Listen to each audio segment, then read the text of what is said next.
Ladies and gentlemen, welcome to the What's in My Head podcast. Today, I'm joined by the legendary Chris Battle, character designer for your fucking childhood, man. Chris, how are you, sir? I'm doing good, man. How's it going? It's going great. And usually I ask you to start off with, like, how'd you get started in this industry? But we were having a somewhat fascinating chat, for me at least, right before. You guys are working on a show right now, MiddleMost Post. MiddleMost Post. That sounds like one of those words you might slip up on some shit. But you were working on one, and you said that this is the first show with the pandemic happening and all that other stuff going on last year, where everybody got shut down, everybody got sent home, and was completely creative. Interviews, you guys storyboarding, writing, all that stuff was done at home. What is that like as far as you go? I mean, obviously drawing is it's a team effort when you got a show you're working on, but what you do is very personal and very singular because you've got your task that you have to do. But collectively, everybody outside of an actual studio, from the voice actor, the writers, to the artists and everything, you said you haven't met really anybody from this show yet. What is that like, trying to build something where it's a team effort, yet everybody's at home? Yeah, well, it's pretty bizarre because there's a lot of artists like to do things different ways, but I'm a very social artist. I like going into the studio and hanging out with all the other artists, and there's an organic feel that comes about when you're all working together. Maybe you could just look over the cubicle next to you and see what your friends are doing, or you could just walk down the hall and poke your head into the art director's room and ask him a question, and even just hanging out with the creator, just sitting on the couch, tossing foosballs back and forth, talking about your influences. It's very organic, and we don't have that. So it's a little tricky, but I mean, we try to make up for it with a lot of fun Zoom meetings and a lot of IMs. So we're just hanging out, talking video games, or just having virtual lunches and parties together and stuff like that. I think when we got to see our first footage, the show sent everybody cupcakes. They just showed up on our doorstep, and we all got to have cupcakes together. It's really fun, which makes me think that I think we're all going to have a good time whenever we get back together in person. I mean, knock wood, if we have more episodes or something, that would be very cool. So yeah, it's strange, but it kind of works, So you're speaking my language on two different levels. Not only animation, I'm a huge fan of animation, pop culture. Obviously, you can tell all these Ninja Turtles and all that other stuff in the background. But there's two things that I can wax poetically about, and it's animation and it's food. I've worked in the food industry during the day and stuff, and I do this on my free time. And I got to ask, man, what's Chris Battle's go-to cupcake?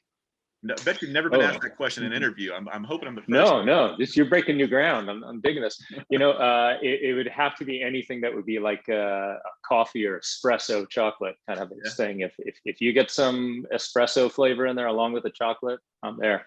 Oh man, that's a good combination, chocolate and coffee. I found out. So I was a Navy guy for quite some time.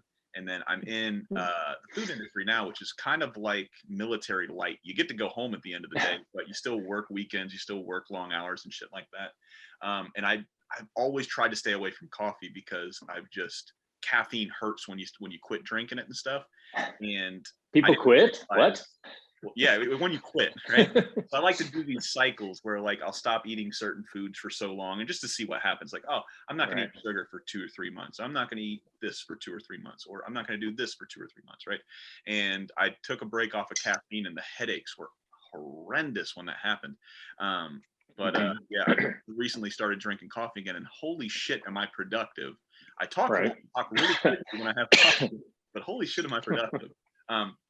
But you brought something up that I'd really like to know, because I don't think I've had too many artists on here where we've talked influences and stuff, at least not to an extent that I would like to get to, at least.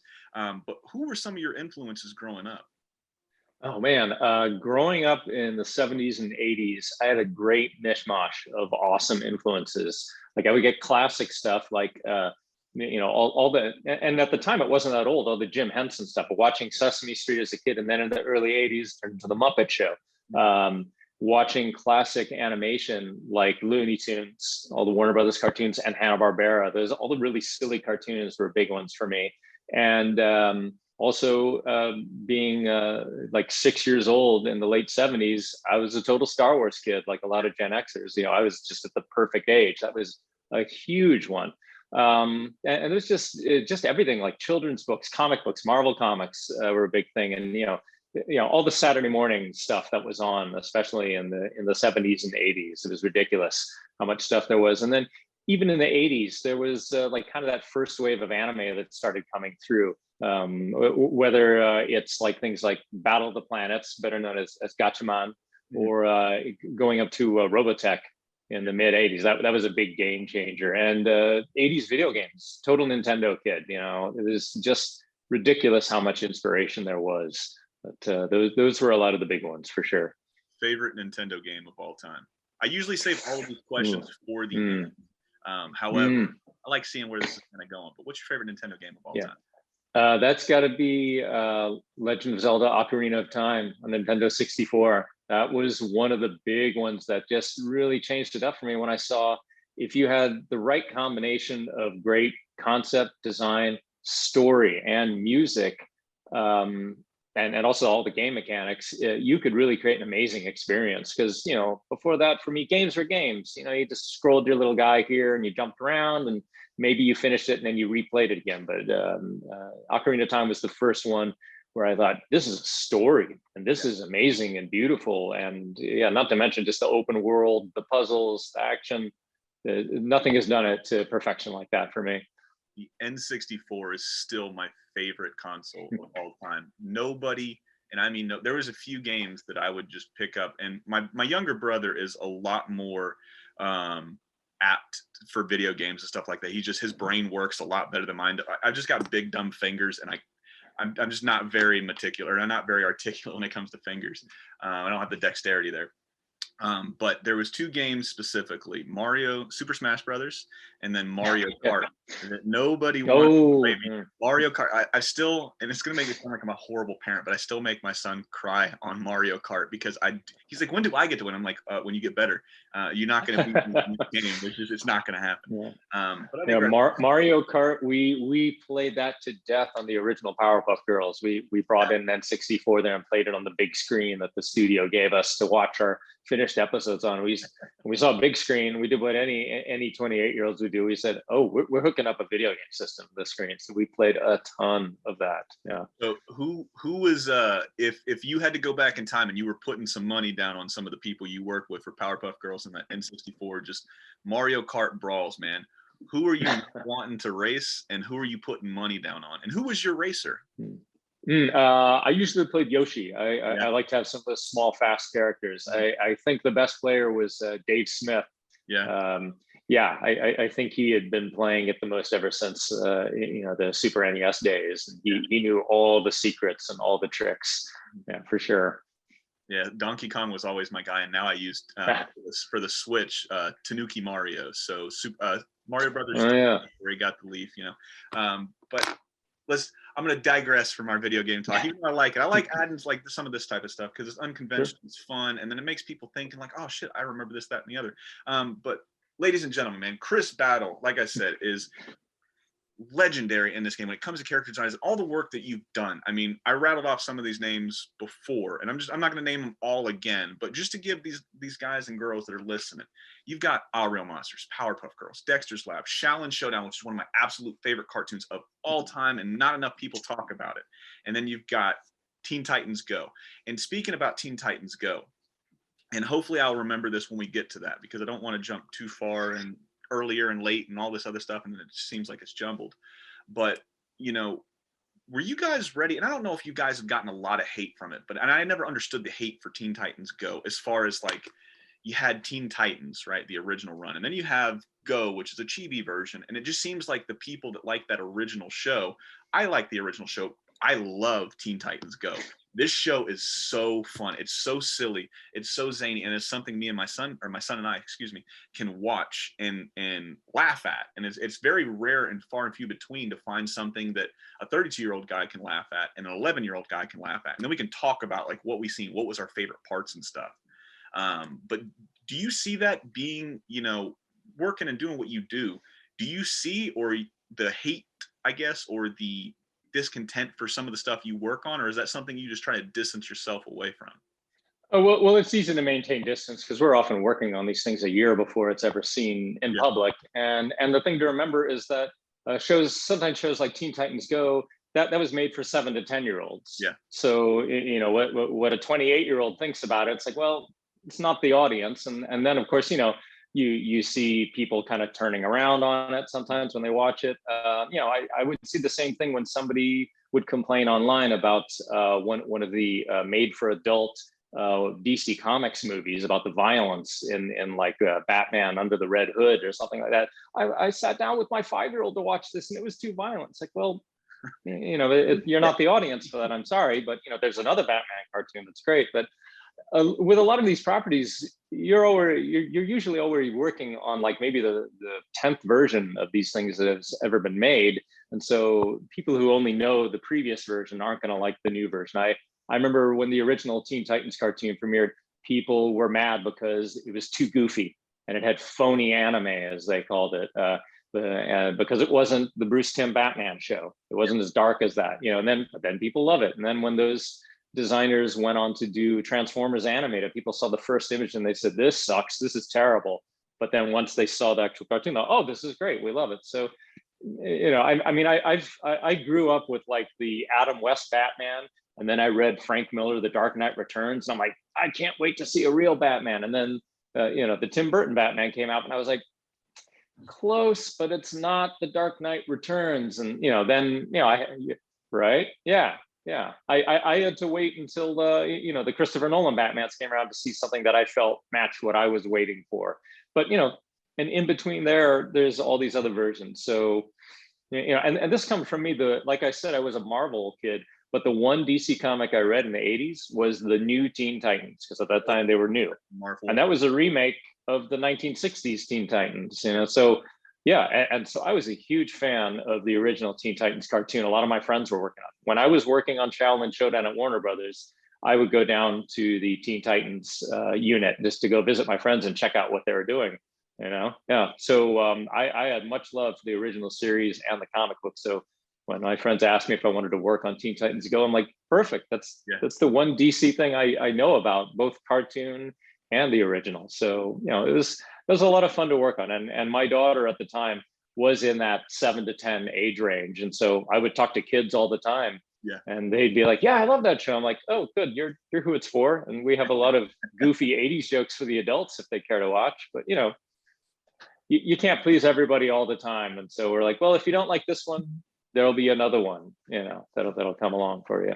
I've never understood that. Like, I don't know if it's just because, so I just do the talking essentially when I'll send you the clip for the, or not the clip, but the link for this video when it goes up, so you can check it out and you can watch it. So, but the guy that I have that helps me out, his name is Larry. He does all of my tech stuff because I am not smart when it comes to electronics at all. I am a literal caveman. I'm pushing buttons, it's not working, and I just want to punch shit, right? Because it's infuriating when stuff doesn't work right.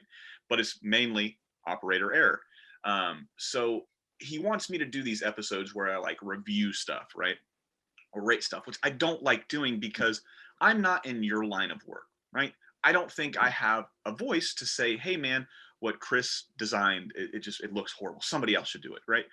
I don't look at it that way. I like stuff, if I can put something on and I can watch it and I can just veg out and just be transported away for 22 minutes, 2 hours, whatever it is, I'm happy. I'm cool.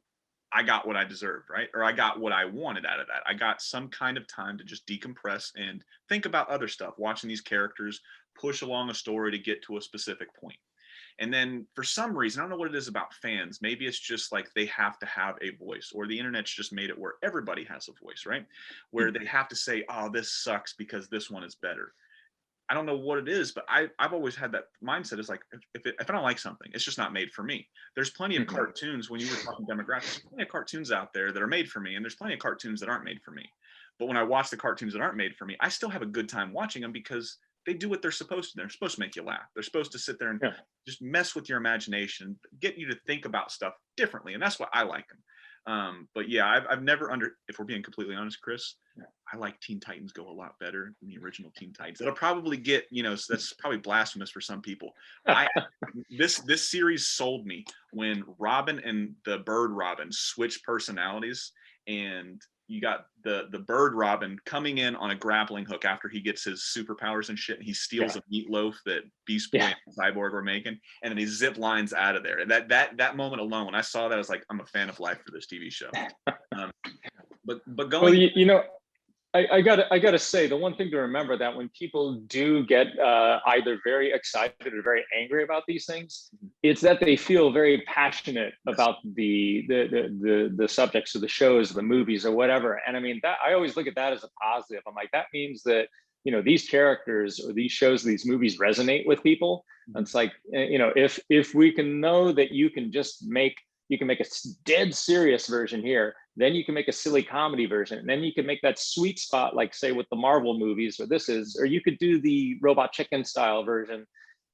There's multiple versions of all of these. I'm kind of big on that. I like to see different takes on these projects, but that's just me. I mean, some people might only like the one style, but you know, the fact that everybody loves these characters so much that they're passionate about it, it's like, that means somebody did something right, whether they did it right in the 80s or they're doing it right now. And hopefully we could keep some of these things going and make it evergreen, like Batman or Transformers or G.I. Joe, and you get a new one for every generation. I think that's very cool when things aren't just stuck in amber. If they can adjust with the times and people could have different takes on it, I love that, you know.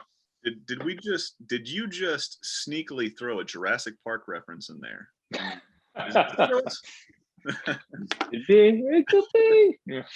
Nonetheless, man. So, you know, kind of taking a step back from what we were talking about, do you remember that first initial spark, or that first initial, like, man, I really like drawing? Or when did you start looking at you know, because all kids doodle, right? One of the first things you do is you get a pencil or a crayon and you get a piece of paper, and then you just draw in school and stuff. But do you remember like that first moment where you're like, man, I'm pretty good at this, or I would like to do this for a living type of thing? Do you remember that moment?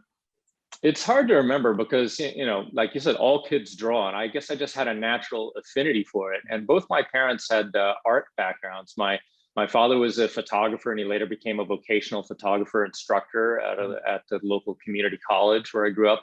And my mom, she only kind of got to develop her art skills later in life, and she really had natural ability. Her brother, my uncle, he was a natural artist as a child, and he later got into advertising out in Chicago. But she always wished she had that kind of encouragement as a child, because she saw the encouragement he got. So they just knew, encourage the heck out of your kids. If they like drawing, more crayons and more paper for them. So it was always encouraged. So, you know, when you're a kid and you have a talent and people encourage you, you know, you go with that if you like it, you know. And I think it was very early on as a child. I think an early trip to Disneyland, my parents bought me a little souvenir flip book of Donald Duck trying to hit a baseball. And they flipped it and they said, that's how cartoons work. You know, I mean, I still love cartoons. I love the characters, but I knew that people drew them. And I think that was one of the first lessons I had in that. So knowing that was a job, you know, and also just being a big fan of Peanuts, and just knowing everybody knew Charles Schulz did Peanuts. You know, you saw pictures of him. That's a real guy who does that. Seeing all the making of specials of Disney movies. You know, you just knew that people did it. And especially growing up in Los Angeles, it's not like a far off fantasy job. You would meet people all the time. They maybe built sets, or you know, they did costumes, or there was even sometimes you would like see people in the stores who were the actors in movies, or maybe you would meet somebody. They would just be like one of those character actors you'd see all the time, not the star, but the guy who just played the boss in the Office show or whatever, you know. So, you know, I just knew that was the thing. And somewhere I think it was in maybe like second grade or something like that, I really started thinking like, I want to have my own comic strip. I want to be the next Charles Schulz, or Star Wars. When I knew that there was a million people who drew the sketches, there were people who did the paintings, and then there were people who did the special effects or built the costumes. I just knew that I want to do that stuff, you know.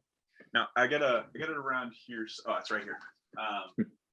I don't know if I have this book. I mean, I'm a huge Peanuts fan as well, and my wife got me this for Christmas this past year. Have you seen this one, The Art of Charles Schulz? Oh yeah, is that the one that Chip Kidd designed? Because I have a handful of Peanuts books, so I had to just keep it. Yes, that's a great one. Yeah, it's fantastic for any Peanuts fans. I always I always try to give somebody, like, whenever they bring something up that I'm really big into. If you want to find a really good book, I got one a long time ago on eBay. It's called Peanuts Jubilee. It's from, like, I think the late 70s. It's like an 11 by 17 book, huge horizontal book. And it just has like every kind of version of Peanut, like whole chapters devoted to each character. We could see them throughout the years. Section on animated specials, and like if you had to have one giant Peanuts book, I'm like, that's the one. That's the one. But then the Chip Kid book came out. I'm like, gotta get that. Yeah.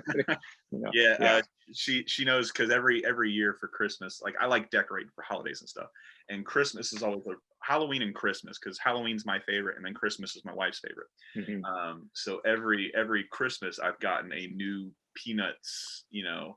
They're not inflatables. They're like, you plug them in and they're like lights. So it's got Woodstock and Snoopy on top of the house for Christmas, and it's got the Christmas lights hanging off from the Christmas special. And then I got a little Woodstock dressed up as Santa and stuff like that. And then my neighbors down the street, they got this huge, like 30-foot inflatable Snoopy on the Red Baron and stuff, but it's the Christmas edition one. So yeah, the Peanuts are real big. So I wrote that one down. I'm going to check that book out. And I highly recommend, if you ever get out to San Francisco or the Bay Area, a little bit north, kind of getting up into wine country in Santa Rosa. If you go to the Schulz Museum, oh my God, it's great. It's really great. If I would have known that was up there in 2019, we went out to San Francisco for the first time. Oh, yeah. 2019, we went out there and spent our 10-year anniversary out there with some friends and family and stuff like that. And we did the whole touristy thing. We went. San Francisco was the most stressful place I've ever been in, and I've been in the Middle East a few times. It was the most stressful place because I was stationed in San Diego for a little while, for a couple years, and the traffic is horrendous. However, that traffic has nothing on San Francisco traffic in the middle of a Saturday, and you're driving a huge Ford Expedition where everything parallel parks, and you got 2 lanes, and everybody treats it like nuts. 4 lane. It is crazy. Yeah. If I would have known that was up there, we wouldn't have went downtown San Francisco. We went to the Schulz Museum. But that's something I want to get to. I got it written down, so hopefully one day I'll make it up there. But going back, you started realizing around 2nd grade that you had a knack for Star Wars and all these other things that really like imprinted on you as a young kid. You're like, oh shit, I can do this, right? So I'm very new as far as the behind the scene workings for animations. I just started reading this book. I'm sure you've read this one and seen it around, but of Mice and Magic by Leonard Maltin and Jerry Beck and stuff like that. So I'm very new into learning, the behind the scenes type of things. And I've never had a character designer on here. I've had some storyboard artists and stuff like that. But as far as an occupational, like, I don't want to say stepladder, but like your trajectory, I guess, as a storyboard artist, prop designer, and all these other things. How did you settle on being a character designer? And is that much different as far as the other aspects of your career goes? I mean, is that where you start at in character design? Well, that was one of the first things I got to try out. I mean, obviously, sometimes everybody refers to it as the rock star position, because when you think of cartoons, you think about the characters first. And if somebody says, "Oh, you work for Disney, do you know how to draw Mickey Mouse?" or whatever, when I got my first job, I was so green. I didn't know anything. It was the early '90s, and I kind of got hired just based on my potential and because I was young and cheap. For a smaller studio, they took a gamble on me. Luckily, times were booming, and there was all the talented people were getting snapped up. So there was a lot of studios taking chance on people who didn't have experience but maybe had potential. So I tried to do character design, and I didn't know how you had to draw for animation. I could do cartoons, I could maybe copy some drawings, but I didn't really know how to really do it. So they said, okay, let's step back. Why don't you do props? Because you could probably do, the dynamite stick and these crates, and here's a sandwich, and you could draw a funny car. That way I started to learn. And basically, whenever I got any of my next jobs, they said, "Oh, we don't have a prop design position, but we have a background design position. You want to try that out?" I'm like, "Okay, I've only been doing this 6 months. I'll try."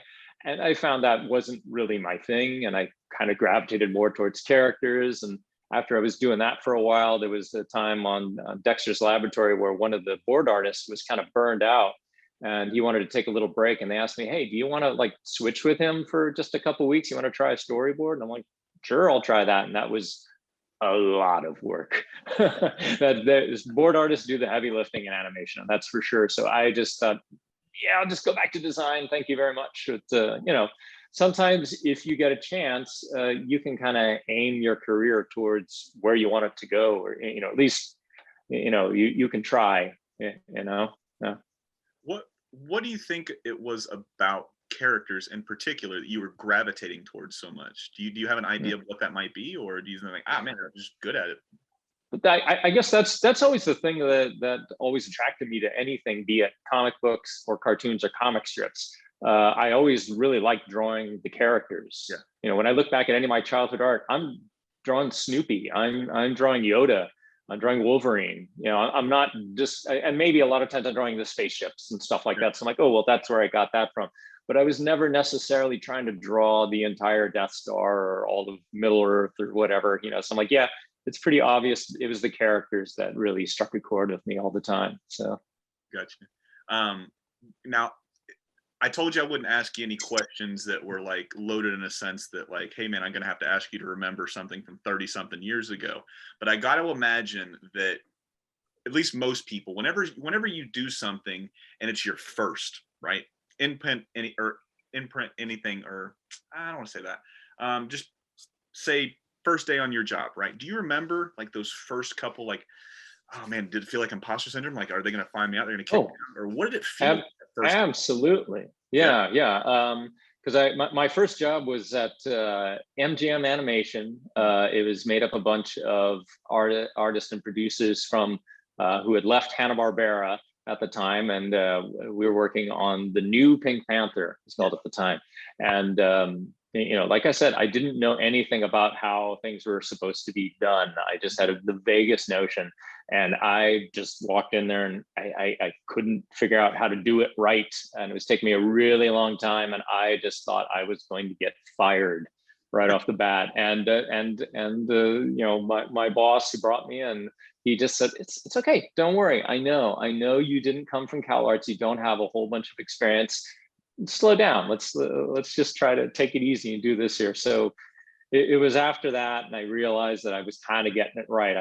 I knew I had it going, and that was a good 6 months. It was only 6 months, and then luckily it didn't take me long to get into the second job, and things just kind of kept rolling. So I think it was maybe after like 3 years or so, I said, I think this is a career. This isn't just one job. I think I might actually have a career happening here, which is pretty cool. Now, we talked, briefly about your influences before you got into the industry and stuff. But as you get into any kind of industry, you start seeing like, oh man, I really like, just for me, food wise, there's so many chefs I follow because I love their style, but for different reasons. Like maybe it's plating, or they use protein a different way, or they're doing something with fish or something with vegetables. So I have all these different influences for, sometimes very minute details like plating or, vegetables, something like that. So I gotta imagine that you have the same thing as you're growing up in this industry. So who are some of those people that you like latched onto, or you really like, oh shit, I love the way he draws X, Y, or she X, Y, Z, or how they do this or how they color that? Do you have any of those? Yeah, definitely. It's funny, before I got into animation, especially in the 80s, that was a real, it was like a desert out there creatively with all the stuff that was on. Everybody has their beloved cartoons from the 80s, but quality wise, it was, but there was a couple bright spots here and there, like Ralph Bakshi's new Mighty Mouse Adventures, or the Brad Bird episode of Amazing Stories Family Dog, where there was this new style that looked classic, but it felt new. It was that style of animation that really resonated with me. So when I saw there were these new cartoons coming out of Hanna-Barbera, Dexter's Laboratory or Powerpuff Girls, I knew that there were young guys my age making them. I was like, I want to get in on some of that. And fortunately, I did wind up getting in for Hanna-Barbera in the later days, working on Dexter's Laboratory and then Powerpuff Girls and Samurai Jack. So that was the artwork I was already gravitating towards. So working with Gendy Tartakovsky, working with Craig McCracken and some of the other creatives there, a lot of whom worked at Spumco on the original Ren and Stimpy, like Craig Kellman, especially his designs, big influence. Lynn Naylor, Chris Riccardi, and then of course, for all of us who have been working in animation in like the past 20, 30 years, Bruce Timm's work, and all of his artists. If you're drawing superheroes, you're referencing Bruce Timm and staff members like Shane Glines, Glenn Murakami. So, those are probably a lot of the bigger influences on me for sure. Now, I know, and I don't mean to keep doing this, but I always try to take whatever somebody does and I try to associate it. So this is how my brain works. I take what you're saying and I try to like put it on my, like, okay, I can understand this because, I feel the same way he does about, specific people and stuff. Right. But when you're in the industry and you do this for such a long time, sounds like a loaded question, I know, but do you still enjoy watching cartoons, or does it feel like work when you're watching, cartoons, or do you still have that disconnect? I still do. It's funny. There's a lot of people who find out when they know how the sausage is made, it takes away from their enjoyment, but not for me. I mean, like I mentioned as a kid, whenever I would watch behind the scenes specials of movies and cartoons and comics, it just increased the magic for me that I knew that people made this. So even knowing what it takes to make a cartoon, I lose myself in it completely, because if it's a good cartoon, that's a good cartoon. I'm still enjoying it. So what are some of those good cartoons that you're watching now? Do you have one that you and your daughter just really like watching together? Well, I mean, there's ones that we watch together, and then there's one separate. Like, I'm not quite showing her Invincible. Like, maybe in a couple of years she'd be good to watch some of that. But we're definitely loving City of Ghosts on Netflix and Kid Cosmic. Both friends of mine, Elizabeth Ito, she was at Cartoon Network in some of my later years, and of course Craig McCracken, creator of Kid Cosmic. We worked together for several years, so those are some of the big ones. And we both enjoy Big City Greens on Disney. That's a really fun one. Yeah, it's funny you bring up Invincible and Craig as well, because I just had Rob Renzetti on last week. Yeah. Phenomenal person, because he had one of my favorite shows that he created. It was called Mean and the Count. I don't know if I remember those. Yeah, I loved the color, and I talked to him, and I never thought to associate UPA as well as like his influence as far as the color palettes and the designs, those old school Mr. Magoo cartoons and stuff. Huge. Yeah, that's what we were all doing at the time. We were all just looking at old cartoons and mid-century children's book art, especially. It was just, I don't know what I get goosebumps every time I think about, and it is not even like I was a huge fan of Mr. Magoo. It was something about that color palette they choose. These really bright colors, these really abstract, I don't even know how to really explain what I'm trying to articulate here, Chris, but it was something about it that was just so bold, so different, so colorful that it absolutely drawn me to it.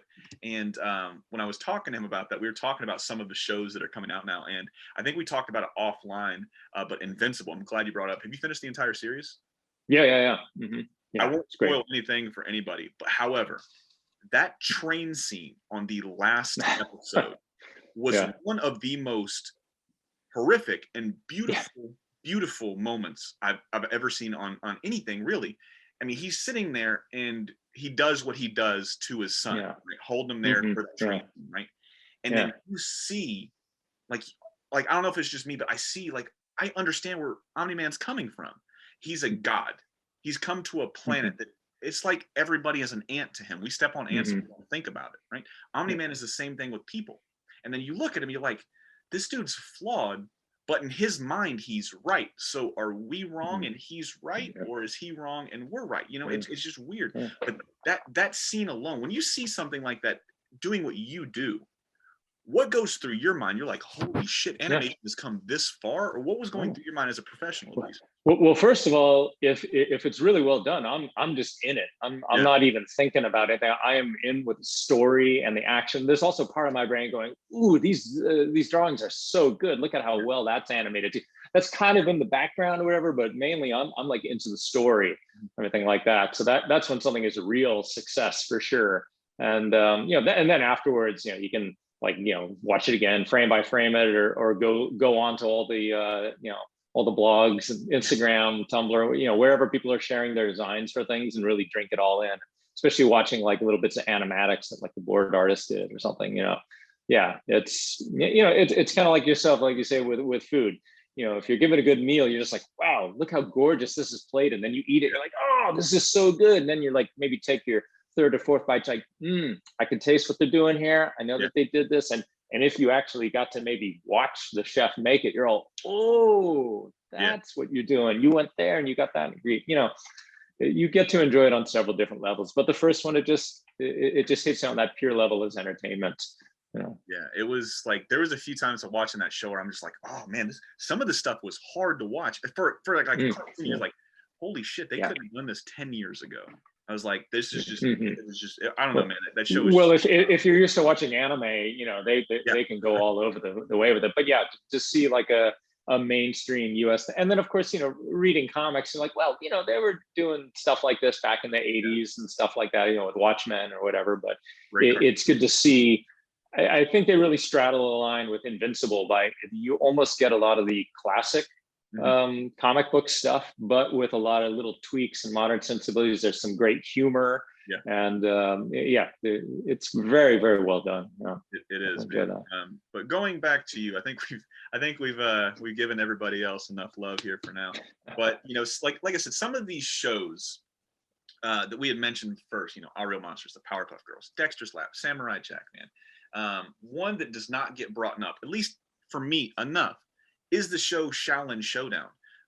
Do you remember whenever you get a new gig, you get a new job, is that something that's, it's internal, you guys are working so close together, like, hey man, you get to go submit a portfolio, or do you guys have managers and stuff like that where they're like, hey, would you like to work on this show? Not at my level. Show creators like Rob Renzetti, Craig McCracken, and Gendy Tartakovsky, they have agents and managers and stuff like that. That's kind of a big deal. But for most of us regular working people, no, not so much. You just, you're kind of like a gunslinger. You just go from town to town there. I mean, it's all in Burbank, but it's a small industry, which is really good because basically so much of it is in Burbank, or at least most of Los Angeles, but most of it's centered in Burbank. So as soon as you're going to have an end date, you just start having lunches with your friends at other studios, and you just kind of walk around, and you find out, hey, have you heard anything? And that's kind of how Xiaolin Showdown happened to me. I was finishing up after 7 years with. It started as Hanna-Barbera, and we became Cartoon Network Studios. And I was kind of ready for something a little different. I was going to be working on one show at another studio, but then that got delayed and I had to scramble and find something new. So I called up a friend of mine who was over at Warner Brothers and said, here, just totally bring me your portfolio. I will just take it in and just, slide it under somebody's door who I know is looking for it or something like that. And of course, having just come off of that run of Dexter's Lab, Powerpuff Girl, and Samurai Jack, people were very interested in any of us who were part of that crew. So I came in on Xiaolin Showdown on the second season. After that, I think they had a long break and they lost some of their artists or something. So they just wanted people who had some experience to be able to just come in and hit the ground running. And that was kind of cool because I really wanted to do something a little bit different than I'd been doing for the same set of years, and you work with something a little bit different stylistically, and also just to be at a new studio, that's always good. Sometimes to shake things up, So that was Xiaolin. We had a good time on that. Now, obviously, each studio is going to be different depending on who they're working for, who they're working with, the size, and all that other stuff. But is there a general? I don't really like asking general questions, but I got to ask it nonetheless. When you go into a studio, is there a general amount of people? And what I mean by that is there usually, 10, 15 artists? Do they have a set, or does it just depend on each studio? They're like, they might have more, they might have less, how does it generally work there? It's kind of standard. I always forget the crew sizes because sometimes, there's people working in different areas that you don't need, like an editorial and writing and things like that.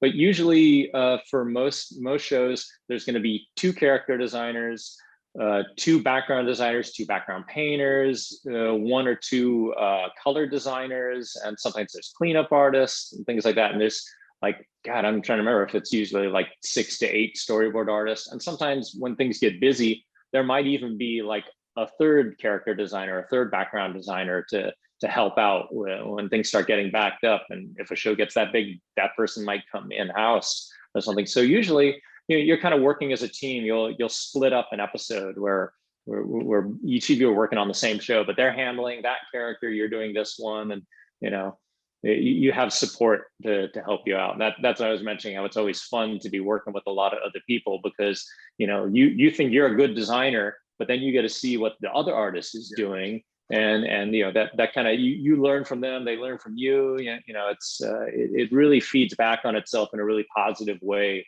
Hopefully that's what happens with each project. Besides being able to work on something that's fun and that's your job and build your career, you always hope you're improving as an artist. So it's great to be able to work with those other artists.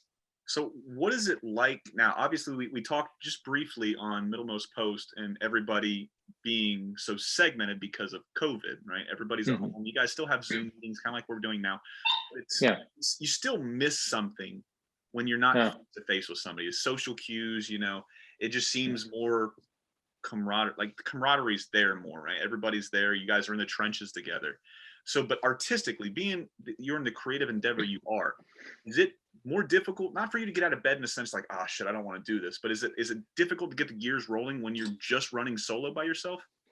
No. One thing that happens often is that in animation, you do wind up sometimes working from home on things. Like even if you have a day job, sometimes you can be doing freelance. Like other opportunities might come up either within your own studio or at another studio. So you get your day job, but then on evenings and weekends you're working on another thing. And if you're lucky, sometimes in between jobs, like sometimes you'll be working on a show, it gets a second season, but that's not going to be for another month or two. So either you can just maybe take that time off, or you can, or if you need to financially, you got to find some filler work, or if you can just pick up some work, that's cool too. So there can be times where you're used to just being at home. Most of us have like home work setups. So it's not that unusual to be working in a vacuum sometimes. And as my career has progressed, that happens a lot. I've like sometimes designed whole shows in between those breaks. Sometimes some of those things never get seen. Other times they actually get made into a show, or it's for a toy series or video game or books or some things like that. So it's not that unusual to work from home, although usually for me at least, that's where I'm like the only artist. They just come to me and say, we need ideas for this show. Why don't you do a bunch of work, come back in 2 weeks, and then maybe we'll see if we want to do more, or we'll put a break to that. But this is one of the first times I've worked like this for a whole length of time, where there's a whole crew and other designers. But it's amazing how smooth it's actually worked. And like I mentioned, for the camaraderie, well, we're all IMing each other, and we have different channels. We have a main channel for production stuff, but we also have channels for, anybody want to share their pets, because we all love our pets during the pandemic. Or there's a channel just for talking games or movies or whatever. And we have all our Zoom meetings. Sometimes it's literally like somebody will just say, we're starting just a little coffee hangout this morning. If you guys just want to hop on the Zoom, we could all hang out, or whatever. So I think especially nowadays, we're so used to social media being a big part of our social life, and especially for animation, where you'll work with people for like 6 years, you're close friends, and then you move to different studios, and then you don't see each other as much because maybe they spend like 10 years on Family Guy, which is all the way across town. You're like, we don't even see each other in Burbank for lunch anymore, but we're keeping in touch on social media. So it's a little bit easier these days to stay in touch, but there is that one tiny little thing that, like, I miss hanging out at the office and just being able to poke my head over my buddy's cubicle wall and just hang out there, reading each other's comic books while we hang out in the office or something. But it's worked pretty well. I'm very happy with how well it's gone. But looking forward to getting back in the office if we can safely. You hit me with one earlier. I'm going to have to hit you with my own. Life finds a way, is what you're saying. They said it couldn't be done, Chris. They said they couldn't get one, yet alone 2 Jurassic Park references in there. We knocked it for the park. But something that I've never actually been able to ask an artist, because it's never really come up until now, until you were talking about, if you had to pick up some freelance stuff in between, or you had some stuff that you were just trying to fill some time with before your next gig started. Is it specifically for you? You don't have to talk for the entire industry, but specifically for you, are you able to multitask? And what I mean by multitasking is, are you able to do multiple shows at once, or is all your focus generally on one show at one specific time until it's done? No, I mean, I try not to do it too often, but sometimes, opportunities arise and Yeah. you can't turn it down, or you realize, oh, I'm going to need to buy a new computer here. So since somebody is offering me some freelance, I need to be able to fund that or Yeah. something like that. But mostly things come along and you're like, I can't turn this one down. So you kind of have to, separate those. You have to, but I mean, that's where it's like, well, obviously I have a day job, and I have deadlines that they expect daily or weekly. So I have to do that during the daytime. But then once it's evening, and especially on weekends, that's when I can do the extra work. And you just have to do the juggling act, because if you can't juggle them properly, one of them is going to fail, and you definitely don't want that day job to get messed up. But you kind of learn early on, what you can handle, how much coffee you can drink to keep it going, and I've definitely pushed those boundaries sometimes. And there's been times, I think it's mainly when I've just been at home, waiting on other projects or something, where three things came along at once, and I'm like, well, I can't turn that one down, and I have to do this one, and that can get kind of crazy. But if you want to do the project, you have to figure out a way. And other times you just have to tell people, I'm sorry, I'm already doing too much, I can't take on this other one. Has there been any shows, and this question, if we have to pass over it, we can, because I know sometimes you guys can't say what you can and can't work on, or have not worked on, unless it's come out already. But it's a two-part question. Out of all the shows that you've already worked on, that you've already gotten on your resume, if you had to pick just one, what was that one you're like, holy shit, I'm not going to let this one slip away? Is there one that sticks out the most to you? Yeah. Well, let's see. Well, I guess when I was contacted by Marvel Consumer Products out of the blue on Instagram, and I had to double check and make sure that this was actually Marvel contacting me and not somebody trying to get my social. When they contacted me, and I think at the time I was still, I'm trying to remember now, because I did a lot of work for them, but I might have still been working on Teen Titans Go. It's hard to remember, but they did ask me to do some work for their consumer products line, which is, things go on t-shirts and backpacks and websites and things like that. And they just said, just draw a whole bunch of Marvel stuff, just any version you want to do. You want to do new stuff, you want to do old stuff, you want to do movie stuff, just go ahead, just do a bunch of stuff. Here's like 15 or 20 characters, just do all these guys, and I was like, oh my God, yeah, that's one of those bucket list things. I said, forget about it. I gotta make sure I put in a lot of time for this, squeeze that in. Who was your favorite character to draw when Marvel reached out to you? Wow. And was that character your favorite back in the day?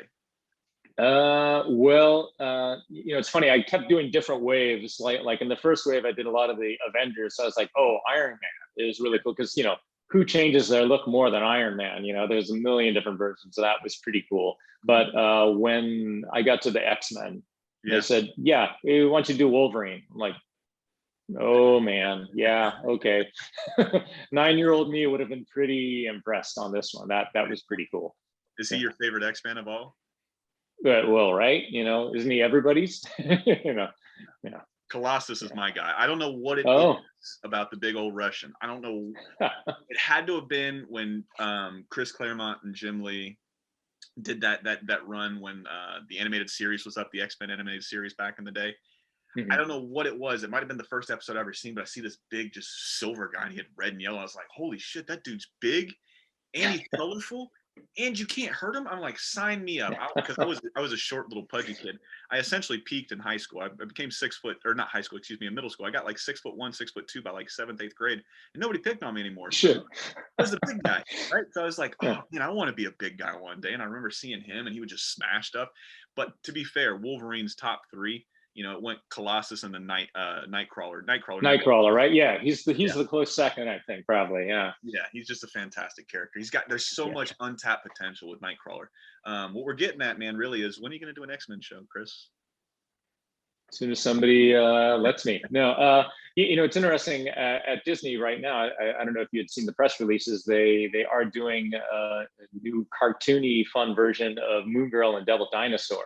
Yes, and that's kind of one of the first times they're letting like Disney animation do an animated Marvel show.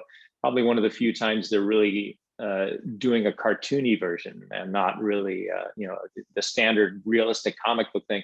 So it'd be nice to see if the doors could be opened up at Marvel the same way that it worked for Warner Brothers with Teen Titans Go and DC Superhero Girls and a lot of the other shorts that they did. You know, it's like, you know, these characters are evergreen. You can make silly versions, you can make serious versions, you can make dark adult versions too. So being a cartoony guy for purely selfish reasons, I'd love to see more of those succeed so I could get a chance. But technically I did get to do a ton of Marvel stuff. So I'm like, I checked that box somewhat. So now with character design and what you do, right? Is there like I used to draw as a little kid, and it's nothing compared to what you guys do. I could see something and I could draw it pretty well. And I wanted to be an animator when I was really young, until I'm from Orlando, Florida. So I went to Nickelodeon Studios when Nickelodeon Studios was still here. And this is years before SpongeBob came out, but the show was getting ready to come out. So I remember vaguely that when they still had animation and stuff over here before they moved everything over onto the West Coast, that when we walked in, that I was with my dad and they were handing out tickets. They're like, hey, we're going to be doing this new show, you know, in a little while. It's going to be releasing. And we're going to do this little event where you can go and see like storyboards and all this other stuff, right? They were just trying to hype anybody up that could for SpongeBob. And my dad knew, and my dad would draw a lot too. And you know, as he got older, he quit drawing. And then I would see all these drawings he would do. I'm like, oh shit, I want to do it. I want to do that. That's really cool. So I would draw like Dragon Ball Z characters and all this other crazy stuff. And I remember, like, for the longest time, I just wanted to do animation. And I remember going in there and they give you this little ticket and you can go in. And then I think it was where the Jimmy Fallon ride was, because I remember you being on a second story and be able to like look down and you could see like the pit where all the artists were and stuff like that. And they had like boards up and pictures. And it was just like one of those things where you just walk through real quick and you can see what's going on type of thing, right? And I remember going over there and I remember seeing this guy in the corner. He was drawn on his board and stuff like that. And he gets like halfway through whatever he's doing, he just rips it down, crumbles it up, and throws it over his shoulder. And I remember looking at him. I remember looking at it and thinking, like, man, my mom would have hung that up on my refrigerator because she thought that was really good. Like, why is he throwing it away? And then I see where he throws it to, and by his right side, he's got a waste paper basket, trash can full of this shit, just crumbled up, thrown it because he's not liking it. And I'm like, holy shit, I don't think I'm gonna be an animator. I was like, I liked all of his drawings. I like all of my drawings. And I was like, I don't think I'm gonna do this. But that was my first foray into like seeing this. And I'm like, this is one of the coolest things I've ever seen. Like, you guys go and you take something that's on a flat medium, right? And you guys do some stuff to it. And I don't mean to sit there and say you guys do stuff or just belittle what you guys do, but you do your magic, right? You make magic happen. You make these characters come to life, these inanimate objects, these fictional characters, or fictitious characters, excuse me. And then you guys give it soul, you give it heart, you give it a meaning to go from point A to point B. And there's just something about that movie magic or that cartoon magic that at this point in time, like 32 years old, I'm still enamored by like what you guys do. It's just so phenomenal.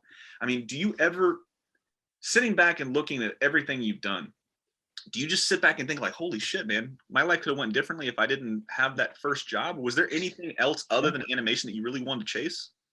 No. I mean, I was always an artist. That was my main thing. And I was really at a point where I didn't know what I was going to do with my life, because I thought, and I actually had a high school that had a real art curriculum, and you would do 3 years of all these advanced art classes, and then you would have this senior art show, and maybe you could get scholarships and stuff like that. I put up all my stuff and it was all cartoon based.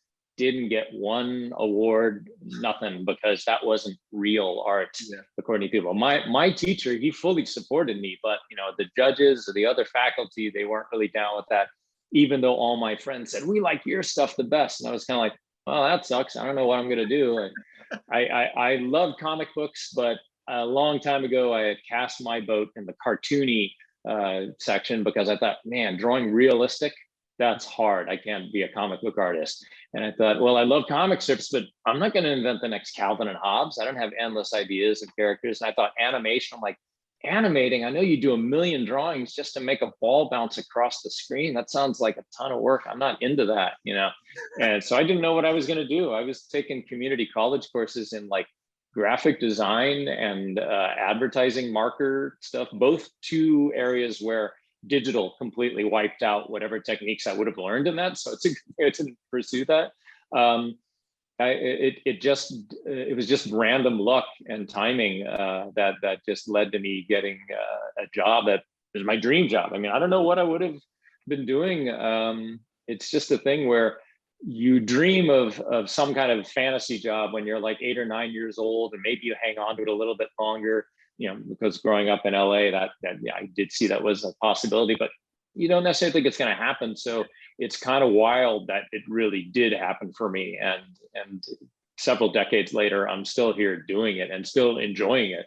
Didn't get burnt out or anything like that. And it's the magic is still there every time I'm still doing drawings. And when I look back on my work, and it's really cool that so many of the things that I'm proud of actually became big hits and still resonate with people today. Because like I said, a lot of those 80s shows, we all think fondly on them, but then you look at them and you're like, ugh, these are cheap, these are bad. But then, a lot of people will still say, man, those old shows, Powerpuff Girls is still good. And I, look on my Blu-ray set of Samurai Jack, I'm like, holy shit, these are really, really good. I forgot how gorgeous they were, how funny they were.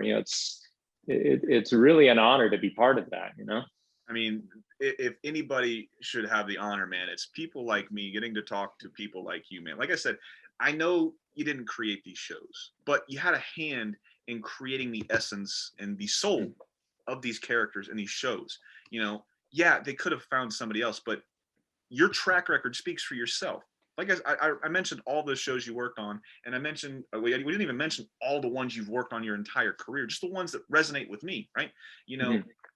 It's phenomenal, and you're 100% right. When that 80s era of cartoons, yes, people look back fondly on them, but if you go back, I tried going back, and I'm gonna get blasted for this because I've got Ninja Turtles all over my arm. I've got one more turtle to go, and then this one's done, and there's just background work.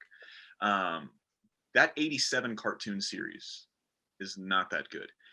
But what I mean by that, I'm just talking about just the way cartoons were during that era. When I had Jerry Beck on, he was saying it was a very huge possibility that cartoons were never going to rebound. Like the best days were MGM, all those UPAs that, insert here. All in the past. All of those, right? It was legitimate for a long time that like cartoons sucked. And people like you, people like Gendy, which I know this man gets a lot of what's the word I'm looking for? The man's a genius, essentially, is what I'm trying to say, and so many little words. I mean, but just sitting like Dexter's Lab and Samurai Jack, and then you've got Primal, which is one of the greatest cartoons. Yeah. That first series where not one word is uttered, the entire series is phenomenal. Like, I was a dinosaur fan, but I wasn't that much of a dinosaur fan. When Fang goes down at the end of that first season, you're like, holy shit, what is Spear gonna do? Like, what is going on? And this man is just hit after hit after hit. And you worked on a lot of these shows with Gendy. I mean, it just goes to show, like, you guys brought the renaissance of cartoons. You guys brought cartoons back to what it was, and you guys progressed cartoon and animation far past anything that I've ever seen in my life. And you go from that dead spot in the 80s to 90s, you start seeing it with, Rocco and Rugrats, and then you've got Hanna-Barbera and Fred Seibert coming over and saying, we're going to do 106 or 107 cartoons, whatever it was. What a Cartoon, and all of these other things going in. And you got all of these creators like Gendy. Then you've got David Feiss from Cow and Chicken, and you've got fucking Craig McCracken for Powerpuff Girls and Kid Cosmic. I mean, you can sit here and go on, and Danny Antonucci for Ed, Edd n Eddy, and John Dilworth for Courage. I mean, Van Partible for Johnny Bravo. Now I'm just sitting here fucking waxing publicly about all these guys, but I'm like, all of these shows were phenomenal. Right. And then you got Maxwell Adams on Grim Adventures. I can't believe I forgot him, which was one of my favorite cartoons of all time. But I mean, when you sit back and think about all of the shows you worked on, now, obviously, picking a favorite is out of the question because it's such a loaded question, because you're always going to offend somebody. And it's like having, 2 or 3 kids. Which one's your favorite? And I'm going to tell you right now, every parent's got their favorite. I know I'm the favorite for my mom, right? All of my brothers and sisters don't want to hear that, but I'm the favorite. But to switch that question up just a little bit, if you were to sit down and have dinner with 4 guests, and those 4 guests are shows you worked on, so you couldn't say, I want, Beast Boy, Cyborg, and Robin. I want you to try to pick one from each show that you've really worked on. Who would you love to sit down with at dinner and have a conversation with for some of these characters that you've worked on? Oh, man. It's loaded, I know. I'm sorry. Yeah. Well, I'd have to say, what kind of dinner? if you could sit down and have dinner with the Scotsman from Samurai Jack, that would be definitely a guaranteed good time for sure. Okay, so oh wow, okay, man. Now I'm really having to think back to all the things I've worked on. Well, I guess Cyborg from Teen Titans Go. He's another fun guy who knows his food and he knows how to have a good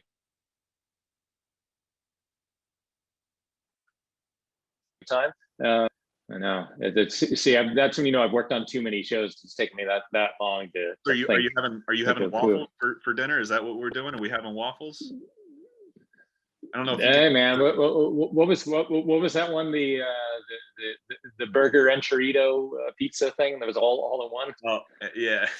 Well, the only reason I bring up the waffles because that song was so annoying because my kid, he was very little when that one came out. Waffles, and he would just walk around the house saying it. I'm like, I love waffles, but I hate waffles right now. I like waffles so much better than pancakes because they got little pockets that hold the butter. They've got their shit together when it comes to fried doughs and stuff like that. So you got 2 so far. Who else you taking?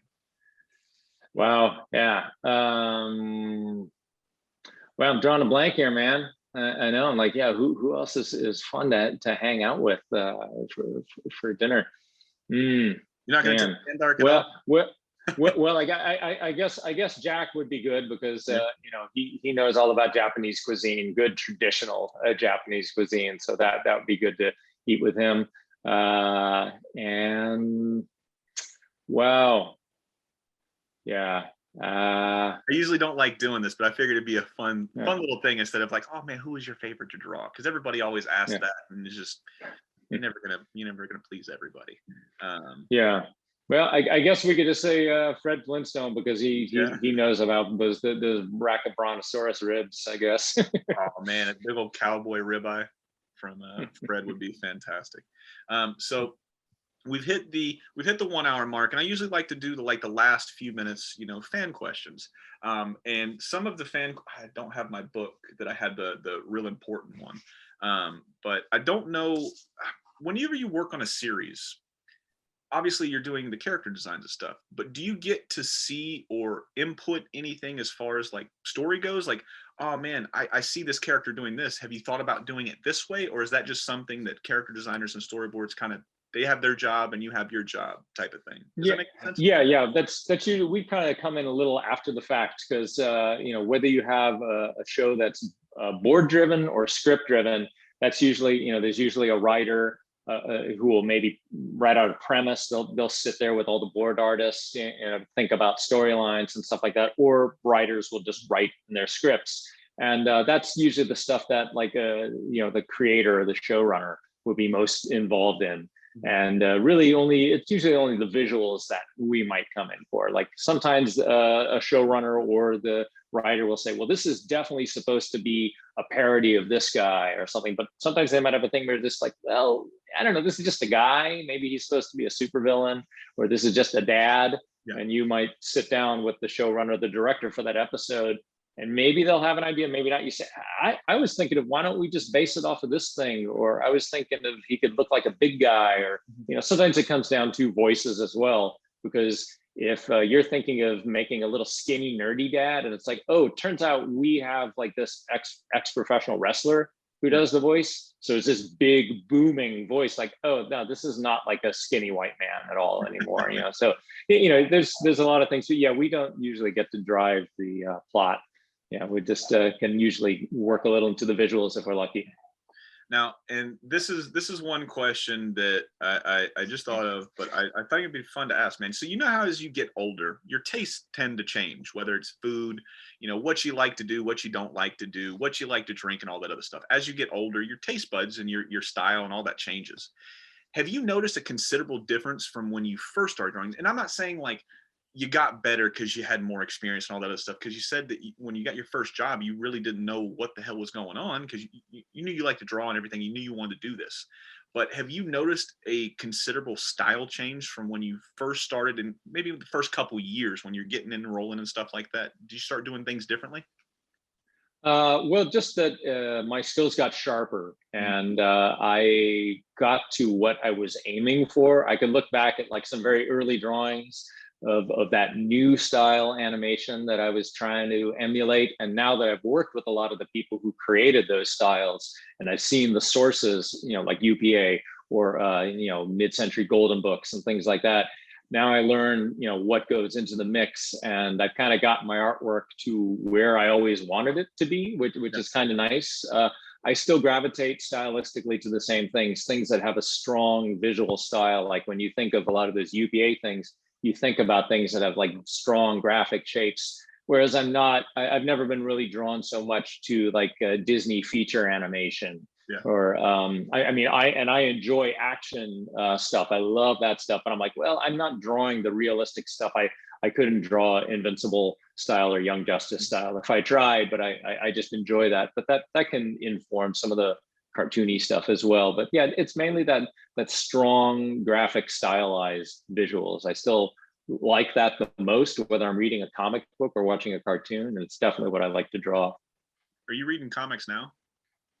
Yeah, off and on. Yeah, I mean, I've been and I will always pick up X-Men. Because Pepe Larraz's work recently has been amazing, and I'll just always pick up whatever visually excites me. And like when Stuart Immonen would go from doing X-Men over to doing Sam Wilson Captain America, I'm like, well, I'm picking up Captain America right now because I love his artwork. So I've always gone with the art that I liked. And if it dovetails with the character, that's pretty cool. But yeah. Now, if I can give you just one recommendation, the comic is getting ready to wrap up. I think they're only doing 50 issues of it. However, let me preface this with, I am not a Hulk fan by any stretch of the imagination. Hulk and Superman, for whatever reason, and I know the reasons because they're all powerful, it's very hard to beat these guys. They're very difficult to read. Very few people have had a long run with both of those characters, and I know I'm going to sound like I don't know what I'm talking about when it comes to Hulk and when it comes to Superman. However, just for me specifically, I can't read a character that is a Boy Scout. It's very difficult because life is not black and white. There is a lot of gray in life. If you see somebody stealing, what do you do? Well, obviously you want to make sure you tell somebody, hey, this guy's stealing, but if he's stealing food, what if he's stealing it for his family? I don't know if you can kind of understand what I'm talking about as far as that goes, but it's just like, I don't see things in black and white. It's very gray because everything has some kind of way of making sense, if that makes sense at all. So that's why Superman is so hard to read. And Hulk is just, he gets angrier. He smashes things. I can only read so much of the same thing. However, there is a book by Al Ewing that's called Immortal Hulk. Have you seen this one at all? I think I have. Yeah, I know. Yeah, Hulk isn't always on my radar either. So it's never so I always go into my comic book store every Wednesday when comics drop. And back then, Sam was my comic book guy, but he went on and got a grown-up job, as he likes to say. And I would always say, hey, Sam, what's good? What would you pull right now? Let me know. As long as it's an issue 1, that way I don't have to go and read 18 issues of something before I get this one. Let me know. And I'm trying to gravitate more towards indie books because I'm a huge DC guy and I'm fairly Marvel. I like DC more. Like if you were to sit back and look at all these, all these back here, I'm a huge Swamp Thing fan. Alan Moore's Swamp Thing run was phenomenal, even though Scott Snyder's was better. But that's neither here nor there. So I love these weird eclectic characters, right? So he always gives me something. And then he goes and he's like, you're going to have to just buy the first trade. I'm like, fuck, dude, I don't want to read Hulk, man. Hulk sucks. He's like, no. You want to read this. And I was like, dude, he's horrible. He's like, shut up and buy this book. This book is phenomenal. He was like, this book is a Dr. Jekyll and Mr. Hyde. They treat the Hulk like a horror movie from like the 60s and 70s and stuff. It is cool. It's very weird. That first arc or that first trade that you can get, it's like $7.99 or something like that for the first 5 or 6 issues in trade. One of the best story arcs I've ever read on anything. And Al Ewing's actually writing Guardians of the Galaxy as well, which is another great book. But Immortal Hulk, I always try to push, like, read this book. It is phenomenal. If you can get me excited about a Hulk book, right, the possibilities are endless at this point, Chris. So that one's a fantastic one to read. But like I said, as we start to wind down, I just got a couple more questions and then we can wrap it up here. When you think about all of the shows that we've talked about, right? Like I said, I won't have you pick one because it just wouldn't be fair because of how many great shows you worked on. But do you look back on, a couple different shows a little bit more fondly? And I'm not trying to get you into trouble with like, I didn't have a good time, right? So that's not what I'm not trying to load that question up. But do you have like, oh man, I loved doing this show because it was just so much, every day was so much fun. It didn't feel like work. There are a few shows that just felt like, oh man, this is like a second life I get to have right here. Well, definitely, without a doubt, it's that big 7-year run where I worked on Dexter's Lab. We went right over into the Powerpuff Girls and then did Samurai Jack. And then it was multiples like Powerpuff Girls movie, extra seasons of Powerpuff and Dexter's. Because, it was still kind of early in my career. I was only like 3 years in. But that was like, the kind of style that I really wanted to work in. The shows are of great quality, made great lifelong friends. And of course, anything you do early in your career, especially at that age when you're in your mid to late 20s, when you're really kind of coming into your own as an artist and learning so much, that's really meaningful. And especially the fact that everybody still loves those shows. I mean, Powerpuff actually, as we were doing it, it became a huge phenomenon. So that was kind of wild. And Samurai Jack reached such amazing artistic heights. That was unbelievable to be on that as well. And just, like I mentioned, it's always getting back to the people, working with the people. You make these amazing friends that many of them are your lifelong friends.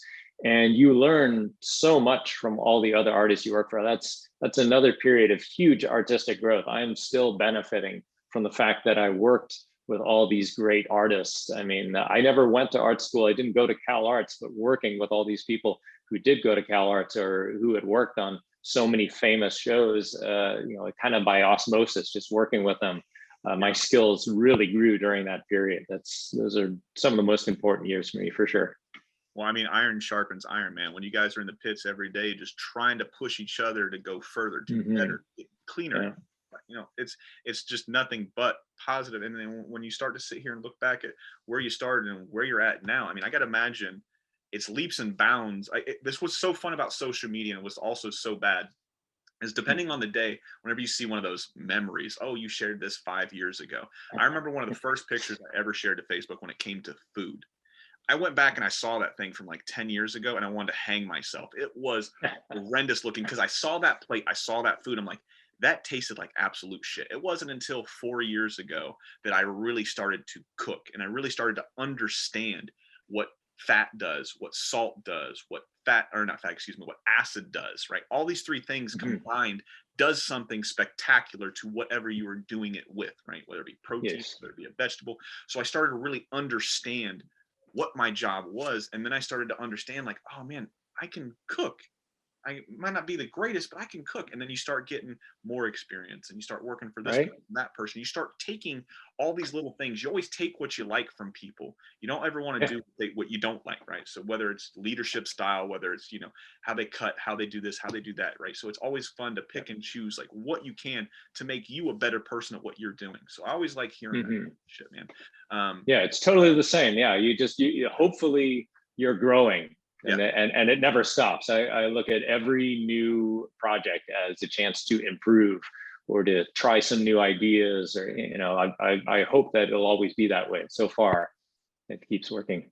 I mean, you're crushing it, man. I don't like to sit here and think like I'm just blowing smoke up you guys' ass when you come on here, because whenever I don't ever have anybody come on here that I don't want to talk to. There's so many people and it's not like I'm big time, but they're like, I'll get emails after I have like specific guests on, because most of the time I work. I'll go and I'll email or I'll chat with their agents and stuff like that to get them on. And then they'll always send me some like, hey, we had him come on this one, would you mind, helping us out and getting this guy on? If I know them and I like their work, I bring them on, no problem. But at the end of the day, this is my show and I want to be able to talk to the people that had such an influence on me, or they elicited some kind of emotion to me, whether as a child, whether it was an adult or a teenager or something like that. So I like talking to the people that did something or impacted, right? So I really want to say thank you again for really coming on the show, man, because I know this probably wasn't a conventional interview that you might be used to, because I like it. It's got me some new questions that I hadn't thought about. Stumped me on that dinner one. So well, I'm glad, man, because I've only been doing this for like 7 months, right? So this is something I do in the free time that I love doing it, because for so long we know the characters you work on. But until I Googled you fucking months ago, because I knew the name, right? I knew Chris Battle. I didn't know what you looked like, man. So I was like, why don't I know what Chris Battle looks like? Why do I know all these shows that he worked on? I don't know Chris. And I was like, if I'm thinking like that, there's got to be plenty of people out there like me that know and love your work, but they don't know you.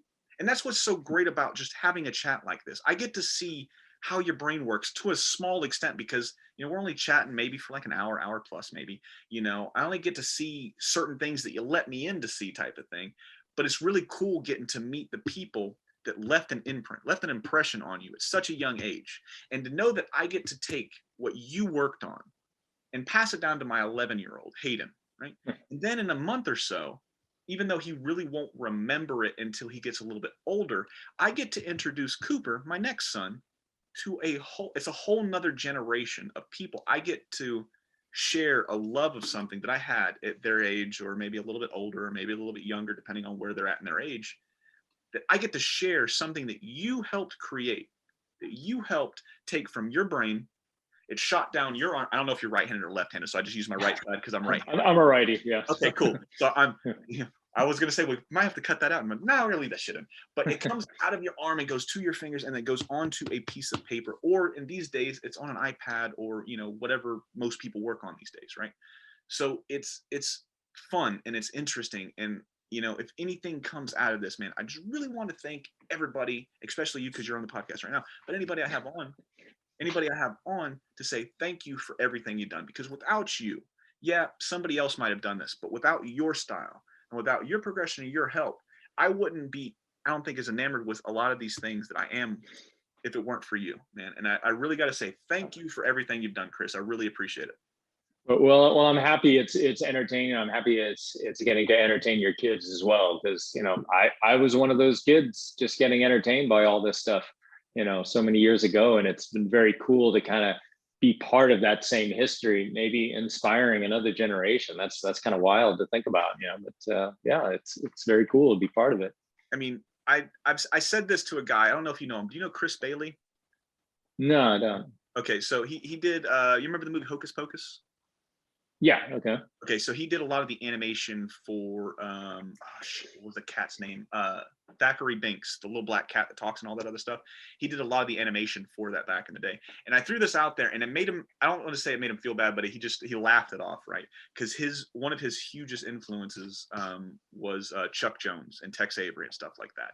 And I threw it out there. It was like, one of these days, somebody's going to come to you the same way you went to Tex Avery and Chuck Jones and say you are their Tex Avery or Chuck Jones. So when you think about that, man, I don't want you to think about it, but I want you to know, man, there's a lot of people out there that this video will influence, and they were just looking for that last step. Well, Chris said he didn't go to school. Maybe I don't have to go to school, right? Or maybe if I do go to school, maybe I can do what Chris is doing because he put a path out there, right? Once you see somebody do something, it's so much easier to do it because it can be done. I am an example of that for sure. Yeah. I mean, it's just phenomenal, man. Is there anything that we didn't bring up that you're working on now that we can kind of push traffic towards? I know it feels like it's like, oh man, what are you working on? It's towards the end, but I try to bring it up throughout the podcast. We talked about it when it first started. I know we talked MiddleMost Post, but was there anything else that you're working on that we can kind of get people excited for? I'm not talking spoilers or anything like that. Just really for the past year, it has been all MiddleMost Post 24/7 pretty much. So that will be premiering on Nickelodeon in early July, so people can keep their eye out for that. And until then, I'm at Chris Battle Art on Instagram and Twitter and every other kind of social media platform out there. But those are the main two. Beautiful, man. Like I said, I really appreciate it. And without you, man, I wouldn't be into a lot of these shows that we talked about. And you can never do your entire career. I mean, you've got a fucking long career, Chris. I mean, you have a story. Wild. Yeah, I mean, so we can't obviously do everything you've done. And plus trying to remember 20 and 30 years ago for some of the stuff you did, a little hard too, right, man? It just never goes well. Yeah. But I hope you had fun, because I had a lot of fun really talking to you, really meet the person that did this stuff, Yeah, no, you had a lot of good questions. It was very different than so many of the standard ones. So I like that. Well, thank you. I really appreciate that, man. This has been Chris. I've been Julian. This has been the What's in My Head podcast, the podcast for animation and pop culture, man. Thank you guys so much. Make sure you give Chris a follow. Give us a follow too if you like to. And I'll check on you guys when I check in on you guys. This podcast was presented by the Epic Sewers Podcast Network, the home of all your pop culture podcast needs, with shows like Epic Tales from the Sewer, the Spoiler Force Podcast, CreatorCon Q&A, comic watchers, and the What's in My Head podcast. Follow us on this journey and get down and nerdy as we bring you the best in pop culture.